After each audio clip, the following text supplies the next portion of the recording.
Hi, Lisa Gifford here, and I am so excited to introduce you to Miss Sandy Wilkinson. Hi. And we have been working, well, let me say, she has been working very, very hard on perfecting the double wedding ring design with the Martelli templates, and she has actually done it in 2 different sizes. So Sandy, could you please tell us a little bit what you have brought to show us today? Okay, this is a table runner I made with the 16.5 large template, and I just for a simple thing did a table runner, but you can do quilts and everything, and with the bigger 16-inch one, you'll have to make less of them and it'll go faster. Oh yeah. There are different variations in the templates. We have where you can do like this one here. It's just a solid arc. That is just absolutely gorgeous. So pretty. Or the pieced arc, which is my favorite. You can do a planned one where your cornerstones are different. These here, instead of just a totally scrappy, I tend to do all my stuff scrappy. I like the visceral. And the batiks make everything just pop.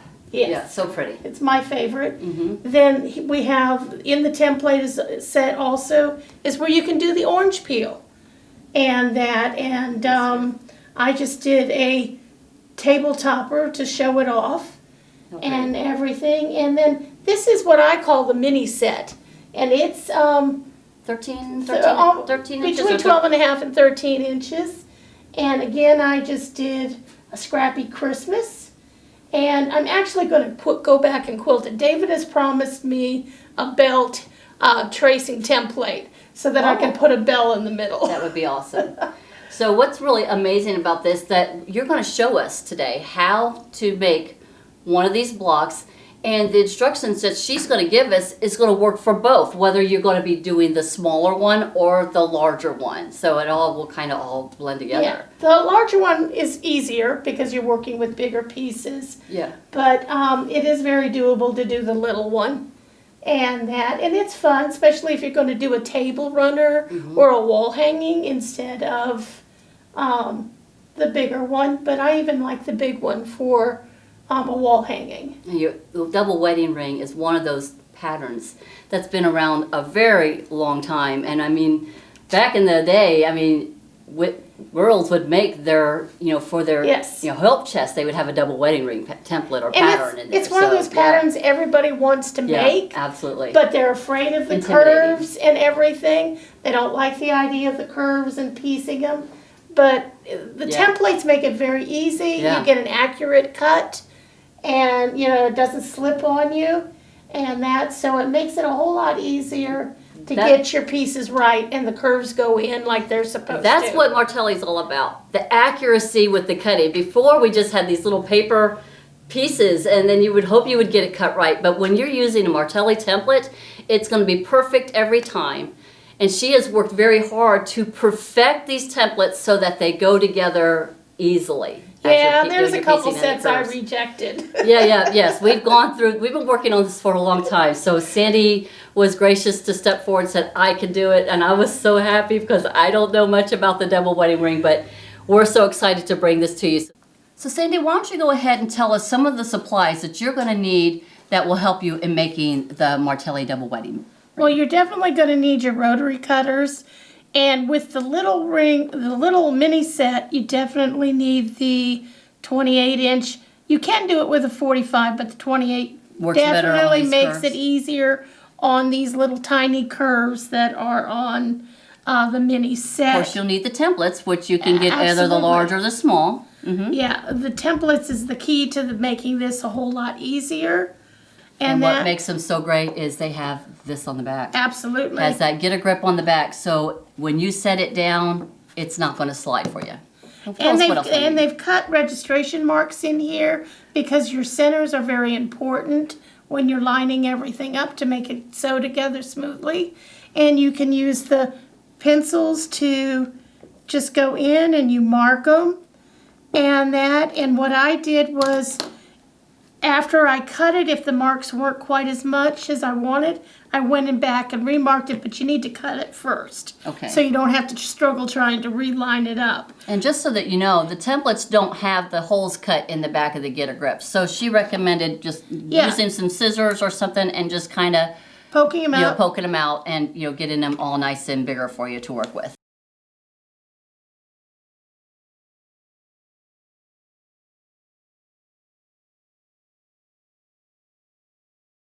All right, what else supplies were you going to need? Well, I use the clips to, as you see, hold my pieces together. The larger ones where you have more, I actually used baggies to hold them together, so I didn't lose track of them. Because using scraps, I cut these at over time because if you're going to make a queen size quilt, you're going to need hundreds of these little bad boys. Okay, awesome. So yep, the baggies. So I also would make like the snippets, and if you need to mark your Martelli things, they are marked with it, but going over them with the silver or gold makes it much easier to grab right away, so that you can see which piece you have. Okay. Curve Master, if you have one and your machine can use it, it would be great. Definitely pins. You have to pin. And starch is very much your friend, because the more you starch it, the less likely the bias is going to go wonky on you. Yes. And you have to iron, you have to press, not iron, because you don't want to stretch your seams. And I will show you later on. Tweezers are definitely to keep your fingers away from getting sewed, especially when you're trying to get the leg pieces sewn, because you sew 1/4 inch on each side of that leg. I gotcha. So getting it to hold still while you're trying to get the needle in place, it's very easy. It makes this whole lot easier. Now you talked about the spray bottle. You actually use it not with water, but you're actually putting Best Press or spray starch in here. Or moonshine starch. Whatever your starch is your favorite, you can put anything in that bottle, and it gives you a very fine mist. Yes. So it spreads more evenly, and and Martelli has one. So you don't have a water spot. We also have the rack here that holds your template, so it makes it easier to grab. Quickly see them. And see what you're looking for that you need to cut. But these are basically the supplies that you're going to need to be able to make this go quite smoothly for you, correct? Yes. Ironing board, the basics that we all know about. And then we got the little design board on here because you could put all your little pieces in your little stacks as you're doing your chain piecing, and they're not going to fly and move all over the place. And even if you use the design board and you want to flip it over, you can showcase your blocks how you want them to look, and then put your pieces over here on this side, take it to the other side. So design board is not necessary, but will be helpful. So is there anything else that you can think of that we might need? I think that we've covered about most of the tools. All right, so Other than we definitely need an iron. Yep, so this is what you're going to need, and I guess the next step is we're going to go ahead and start talking about what we're going to do to make one. All right, for the mini, you can use a layer cake to cut out your pieces. And the way I did it was I marked my centers with my pen and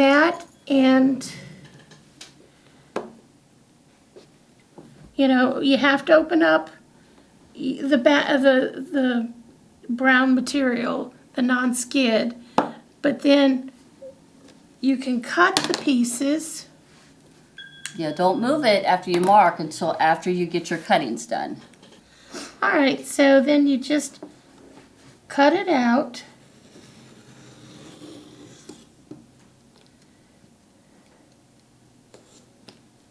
Save your pieces from the sides because you're going to use them for your inside melons. Because you want to use as much material as you can and not waste a bunch of material.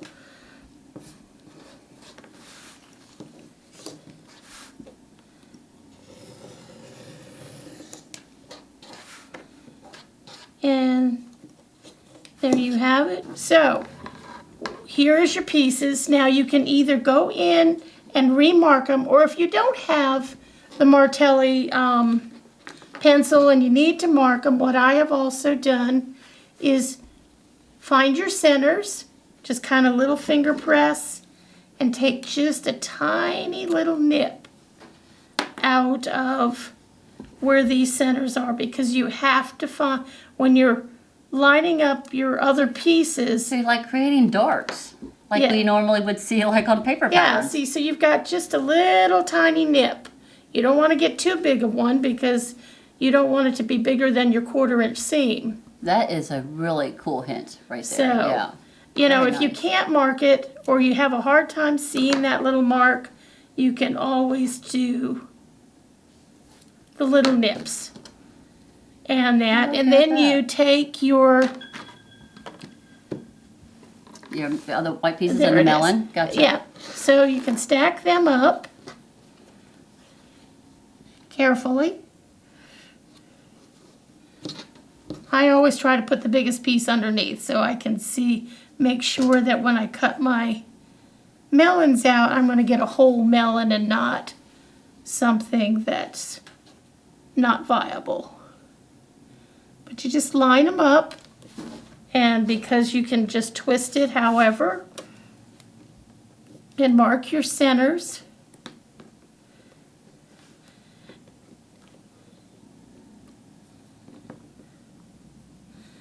Now, if you're going to do multiple cuttings, you can't quite mark all the centers, so you may have to go back and Oh mark. yeah, you can only do the top one. Yeah. Which is one of the reasons why I did the nips instead. I gotcha. But you can go back or cut them one at a time, whichever you are more comfortable with.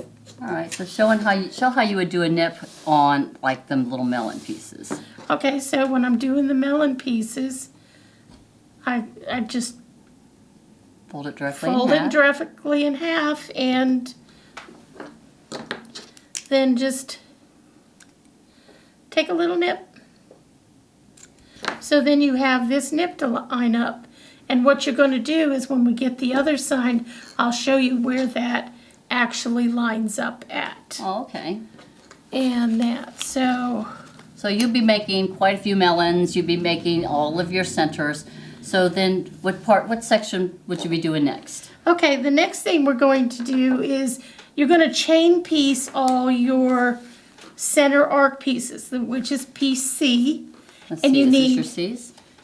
Yeah, this is my chain piecing for my letter C's. And the way I did it was I actually did just chain piece 2 at a time and then went back and put the 4 together because it takes 4 of the C's to make an arc, and then I just cut them apart. So which one am I and looking made- for next? Okay, the first arc that you're going to have is this one here, and you actually, when you get the 4 together, the next step is you're going to sew D on, which is your corner piece.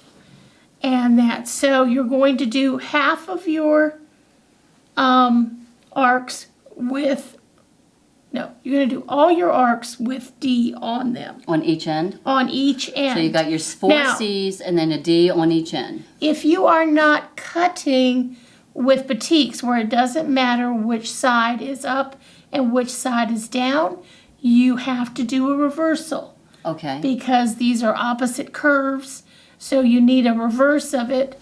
So just make sure if you're cutting regular material that you have wrong Yeah, sides together yeah, as or you're right cutting sides offset. together so that you're cutting one regular and one reverse every time you cut, Okay. because you do need opposite curves. See, you couldn't cut both the same or it wouldn't fit together, so you need to be able to All right. So do you it gotta have together. the opposite. So you make these arcs, But and that's not required for C's, but it is for the D. for the D's, yes. Okay. C's are the same, the exact same shape, so they sew together just fine. Okay. And then What's next? the next set we have, we're going to add what I call the kites, which is template E. Kite. So which is this set And here? this goes on only half of the strips. And if you're doing scrappy like I did, it doesn't matter which one, what color you put on. If you are doing a planned arc where you want to, this creates the 4 patch. Is that right here? So let me pull The this one kite down. is, Let me pull it down so we can look at it. Show them where the kite is at. So this is E, and she has nicknamed it Kite.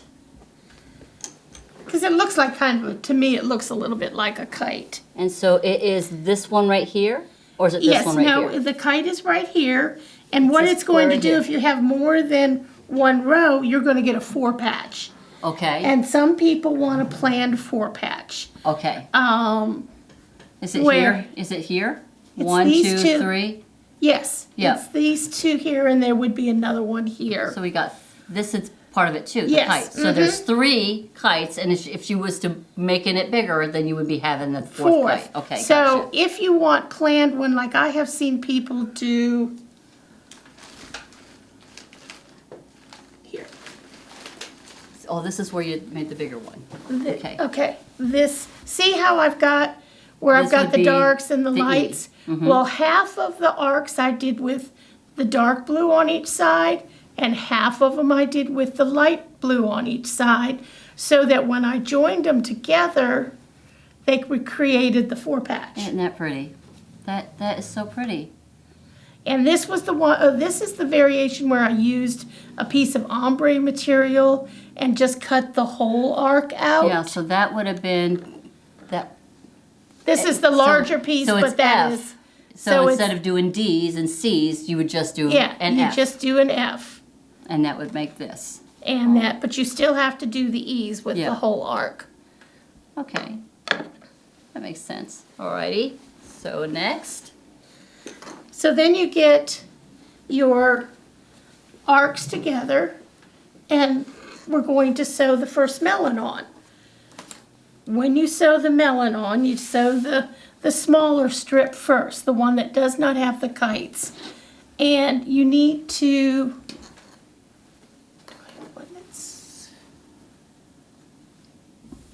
okay. When you're lining up, here is your little mark. And since there's 4 of these, you're using the center seam. So you sew your whole melon together, this whole Yes. piece first. So You're this is right. all completed, where you sew this piece on with the kite, Right, and then, okay. so you gotta add another s- piece somewhere. Did we skip a step? Well, we skipped a lot of steps, Okay, so I'm sorry. we'll go back up a step, all right? So tell me what we missed. So what you're going to do is find your centers with your melon and pin it together, pin the centers together. Then I pin the edge, the ends. Well, you got the larger melons for this one, right? Yes, Okay. I'm using larger, oh yeah, I do. Duh. He's here. All We're right, gonna grab the pins and you're gonna show us how you do that. Pins or clips? pins. Okay. As much as I love clips, clips don't quite work with trying to sew your curves. Okay. You can't get as close as I like to get when I'm sewing. So she's gonna pin a set for you so you can see that. Okay, so you've got your center of your strip, which is the seam for the 4. And then you pin your center.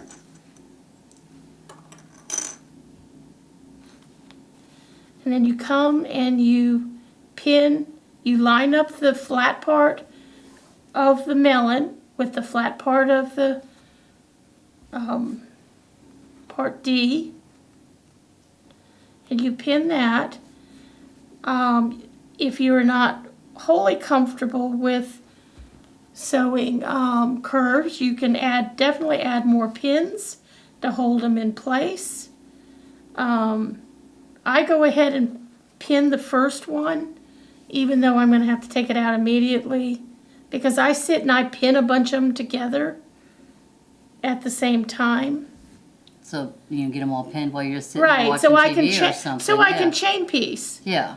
And that I tend to do certain things and do certain parts, especially if I'm making a large quilt, so that I don't get bored with doing it. I will do a bunch of the strips, and then I will sew a bunch of the melons on. So you want to very carefully melon side up, strip down. It'll sew 100% easier. That's a hint.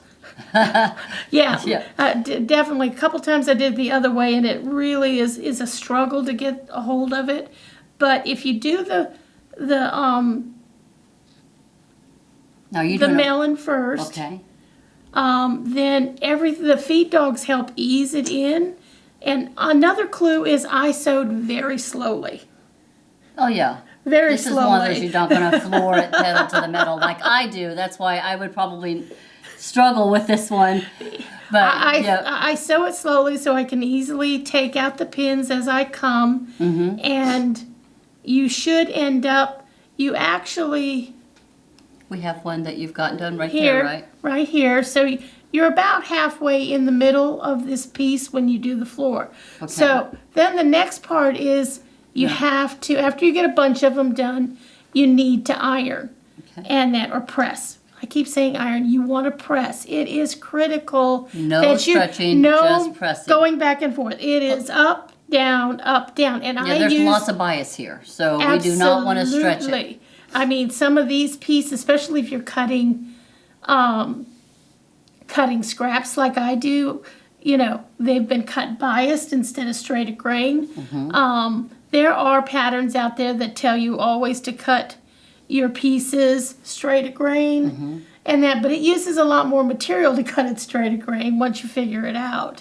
So I cut it, and I'm just very careful about how I sew it together. You press your seam to the strip, and that even on the second side when you sew the second one on, you'll probably see it just automatically goes that way anyway. It makes it lay flatter, and you won't have as much issues of things being stretched out.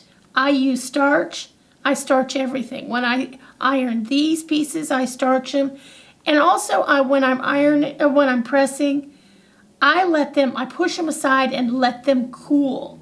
So the memory of the material stays where I want it to stay. Gotcha. And you're using it looks like a perfect 1/4 inch seam here. I mean, it's not like or is it a scant maybe? No, I use a regular 1/4 inch. Yeah, it's a perfect 1/4 inch seam. I have a 1/4 inch foot that's really nice, and I use it.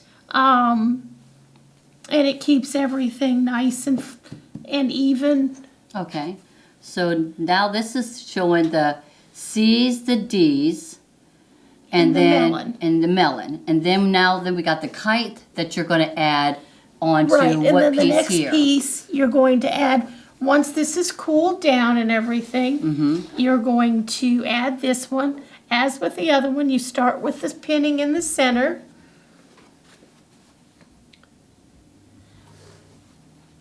And you get it all pinned together. So she's going to the center. Now, and she's this one, because you have your kite, you don't pin that. You're not going to sew all the way.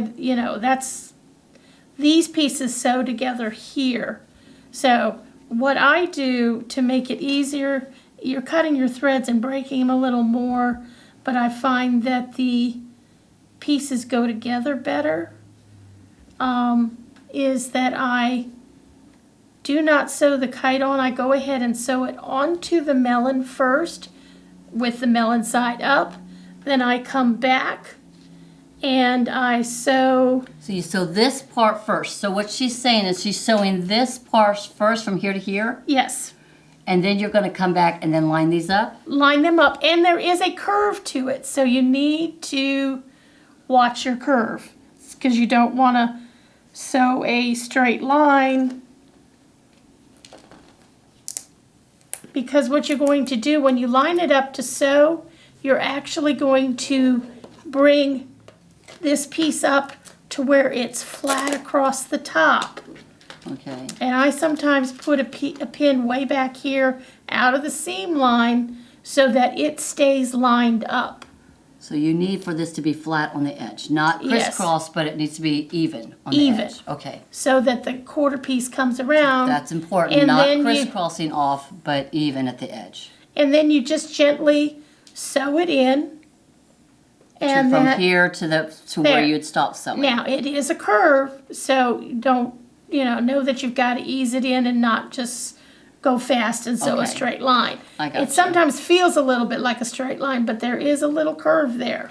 Okay. And then you go over and do the same thing here where you line this piece up. And that's why I say I do it separately, because I turn it over and sew it. I sew it different. You sew it on the other side. Yes. So that's another great hint for us to remember. So I'm keeping the curve in the right position so it eases in easily.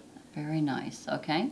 And so then you'll probably pin a bunch of these together. Yeah. So you get all those sections sewed, and then you come back and pin those together and work on all those the next step. So that's creating the part of the kite. So what's our next phase? Okay, once you have the melons all done. And these are your melons. This is the completed melon. Now again, she also showed here, this sample right here, where it's just, this is your whole melon. And we actually have the template. That's template G, right?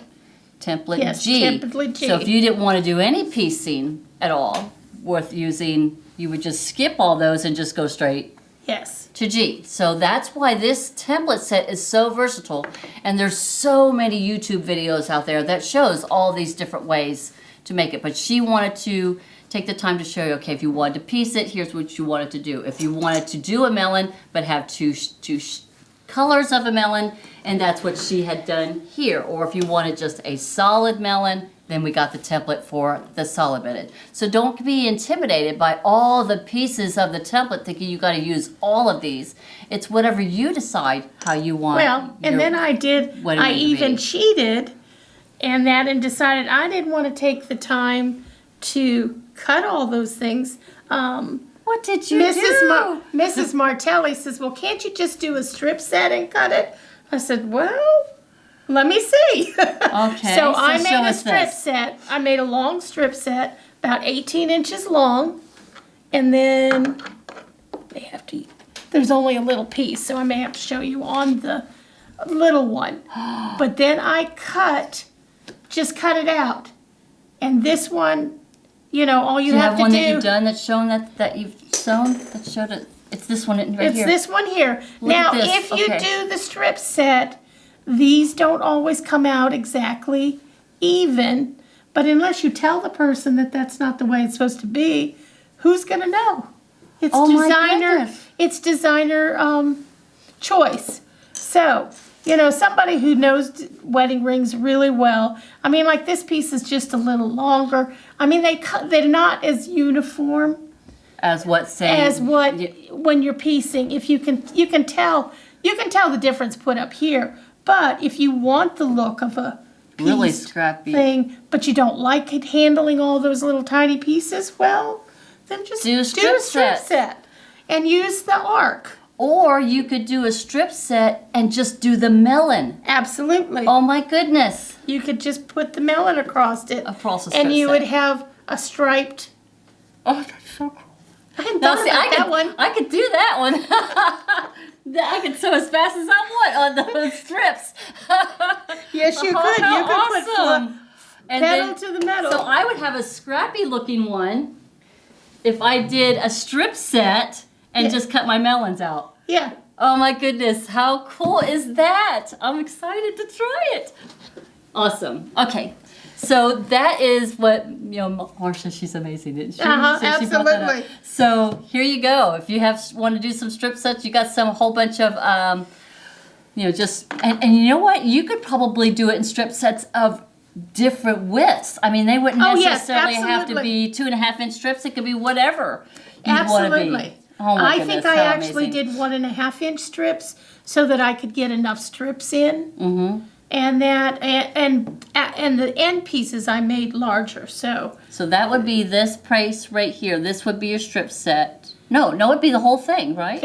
It's the whole this thing piece. without the kites. Yeah, because the you still kites- have to have the kites. You still have to put the kites in. There's no way Yeah. to get away with it. Okay, gotcha. Unless you do Unless the you just orange did the peel. whole orange peel. Yeah. Oh, awesome. Okay, so what's our next step going to? All right, What we're then you doing. get the fun Great part hints.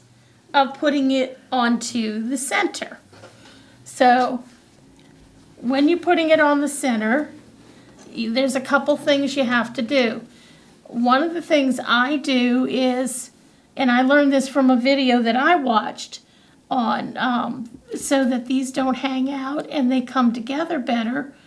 You start your seam here and you come in a 1/4 inch. I don't know if Can you see this can seam? get that. So she has it where she's got this laid out.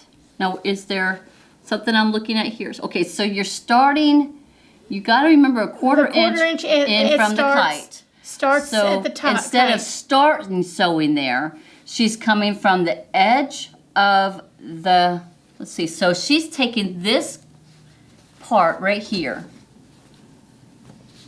So she's angling in And you angle in towards your mark, your mark. and that, And then you're you're sewing doing around. your 1/4 inch. Okay, so And you sew it around, and you pin it just the same way as you did your melons. You match your center, okay. you pin around, and Are we looking for, there's darts on the melon, but yes, there wouldn't it's be right darts here. on these, yeah. It's right here, Yeah. but this seam here That's is your your center. Gotcha. It's the center of your 4 C's. So, you have So 2 you wanna- C's on each side. Pin one of these on and show how you do. Is Yes. this the right size? Okay. No, So- is that the right one? Don't know. No, that's the arc. It's this one. Okay. So, I've got my little There's where she had done her mark. Where mark. So, 1, 2 of my C's. So, I'm going to pin it here.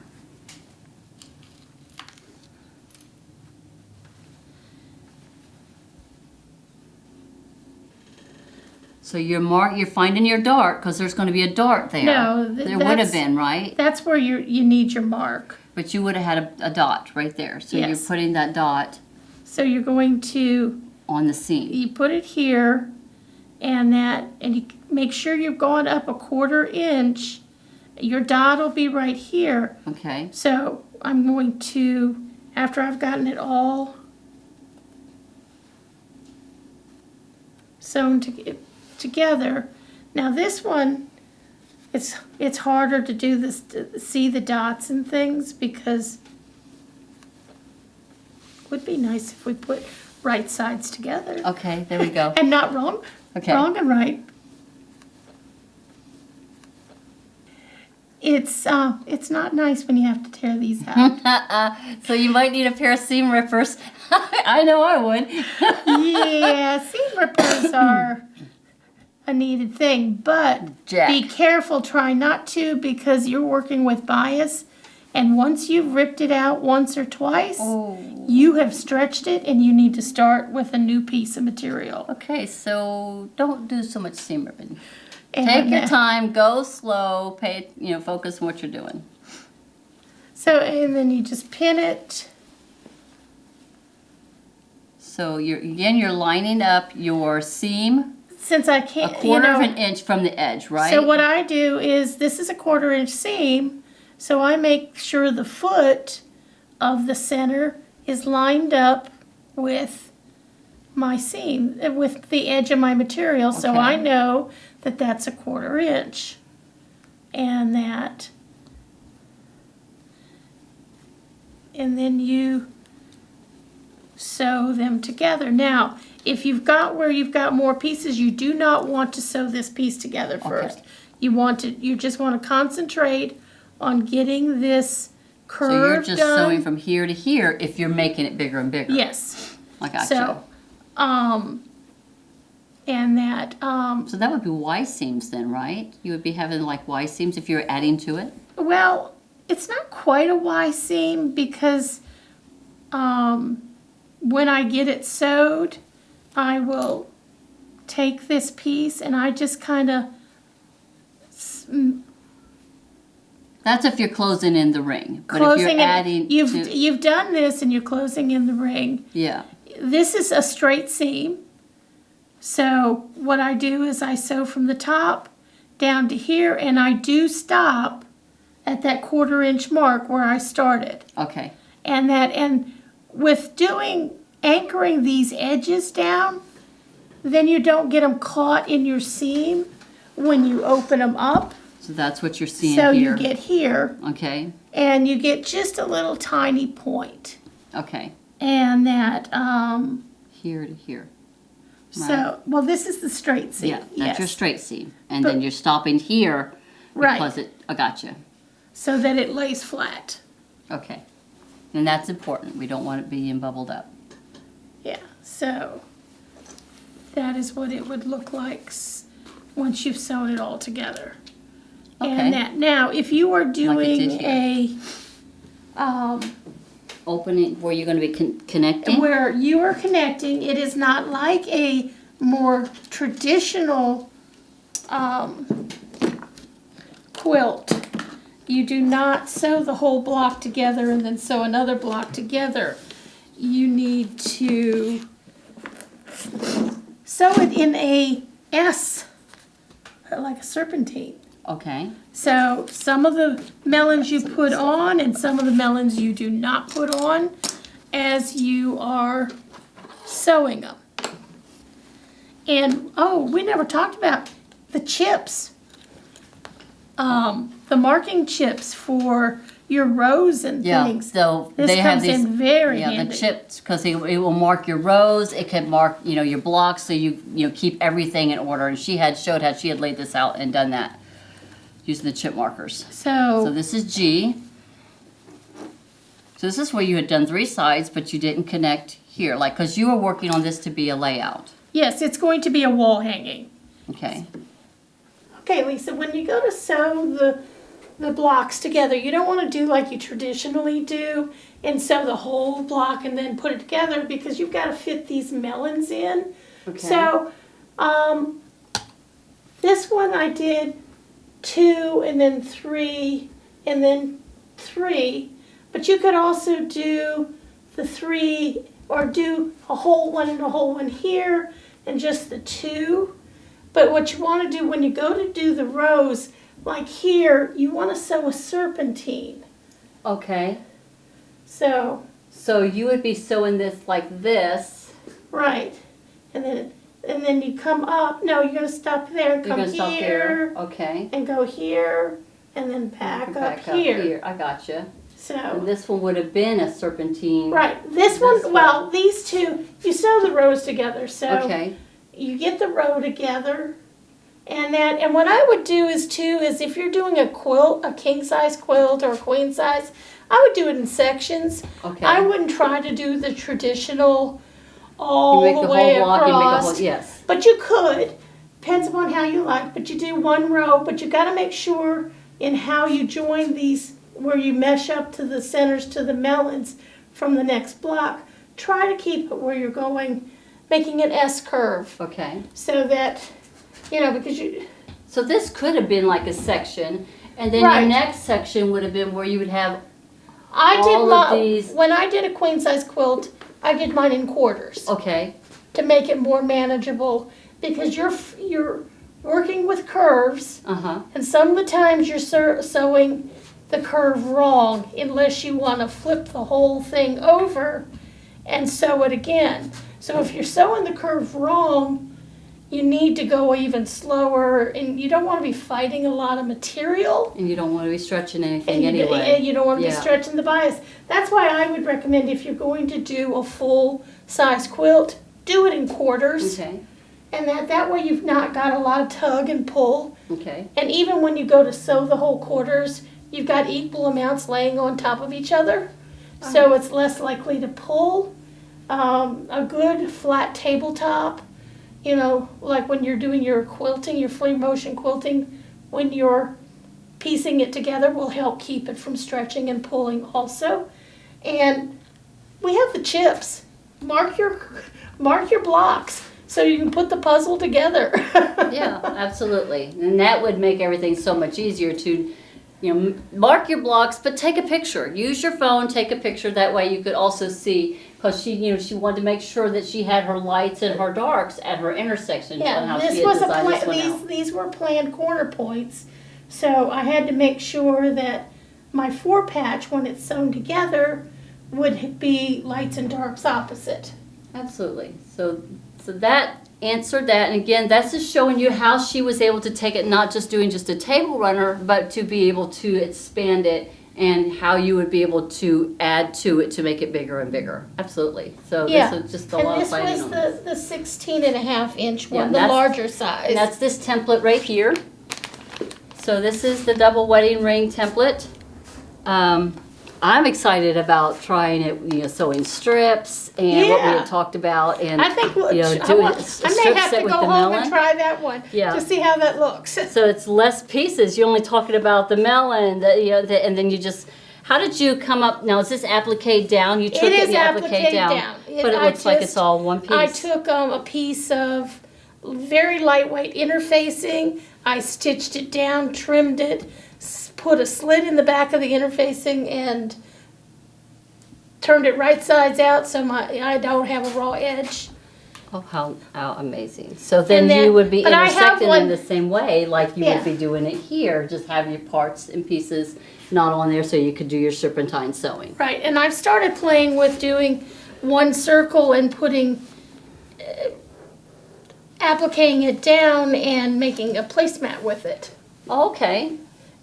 We hope you enjoyed our video today on the double wedding ring. That we have been working, or Sandy has been working a very long time to get this perfected so that it would be easier for you to do.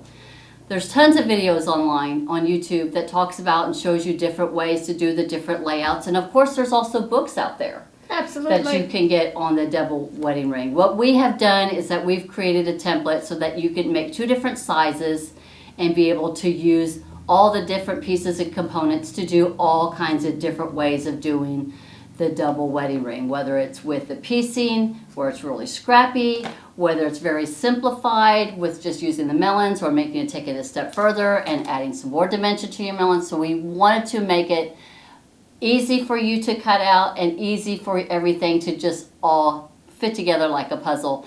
And Sandy being here today has given us some hints and some pointers on what she has learned in order to make it so much better, and just pay attention to the details that she's put on there because it really helped. Now, how can you get this? You can get the double wedding ring template at martellinotions.com. Now, Sandy, you've also come up with a chart that you're going to be able to download. The chart gives you how many melons, how many A pieces, B pieces, C pieces, D pieces, depending upon which variety you want to do. And what sizes and of quilts. And what size the quilt is, how many, I think it's basically based on how many blocks you want to do. And it tells you exactly how many arcs you're going to need, how many melons, and the yardage that you need for it, and it goes up to a king-size quilt, I believe. Now, is that centered for just the large template set? Did you do it for both sizes? It would be the same for the minis. Okay. You're just cutting the smaller template. The yardage would be different. It would be less because the mini is 20% smaller. Yes. Okay. So she's going to have that available on the website so that you'll be able to download that and print it off so you can have that chart. Again, go to martellinotions.com to pick up the double wedding ring templates. Right now, I think we just have the large, but the small set will be available also. I want to thank Sandy for her work because she has been working on this for a long time. We wanted it to be perfected, and I am just so thankful that she's come along because I've always been a little intimidated by it, and she just made it just so easy, and just I'm inspired to actually try it and go out there. I know there's some amazing quilters out there that have done this, and try the Martelli templates. I'm sure they're going to make it so much faster for you, right? Definitely. I cut much more accurately. I've done several king-size quilts or kings queens, and this was by far the easiest method. I've done paper piecing of the double wedding ring, and this one I like the best, and I enjoyed playing with it. Awesome. Well, be sure to check us out, martellinotions.com, not only for this, but for any of the tools and templates and products that you would need to be able to make this project so much easier. If you have any questions, be sure to reach out to Martelli Notions. You can email them, or you can reach out to me at quiltingwithlisa@gmail.com. I might not know the answer, but I can get it to Sandy, and she might know the answers to whatever questions that you might have. Thank you so much for joining us today. Have a wonderful day. Thank you. Bye-bye. Bye.